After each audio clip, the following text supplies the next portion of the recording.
Hello again, and welcome back to another exciting episode of Mechanically Declined.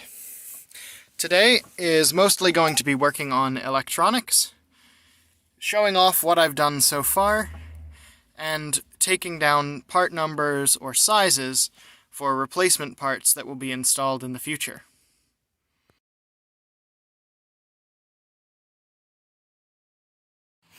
So, let's start with what's been done. As you can see by the pile on the ground, some fuses have been replaced. Namely, all of them.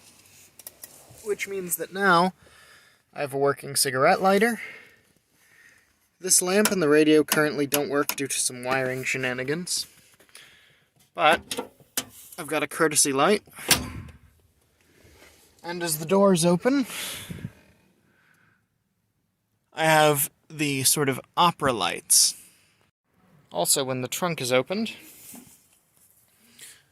there is now a courtesy light as well.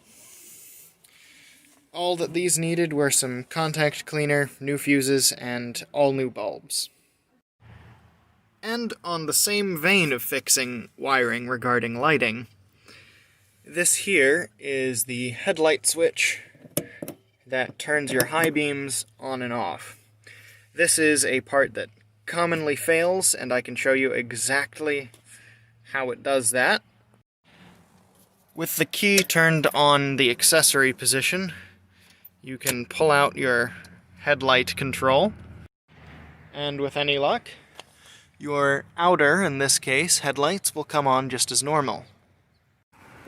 The problem is, when the foot switch goes bad, you press it down, and then due to bad connections or a multitude of other reasons within that switch, you will lose all of your lights. They're currently on, you'll just have to trust me on that.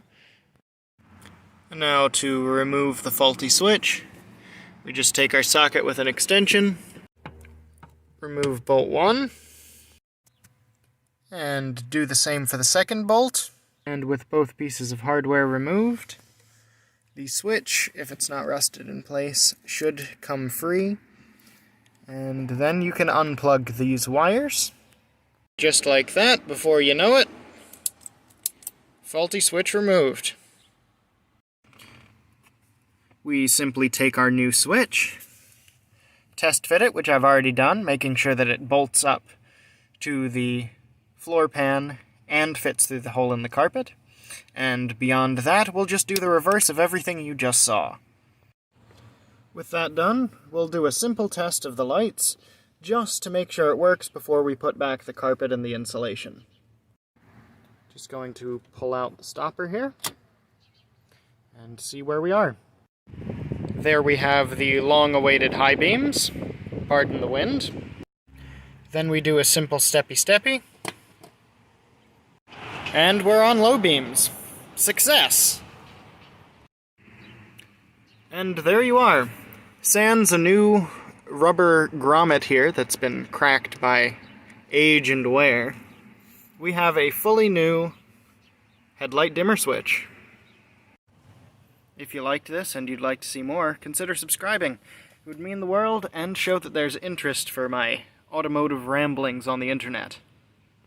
Also, let me know in the comments if you prefer this shorter format video as opposed to the longer format of the first one.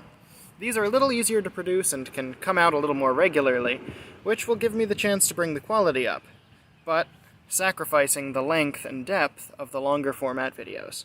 Let me know, and thanks for watching.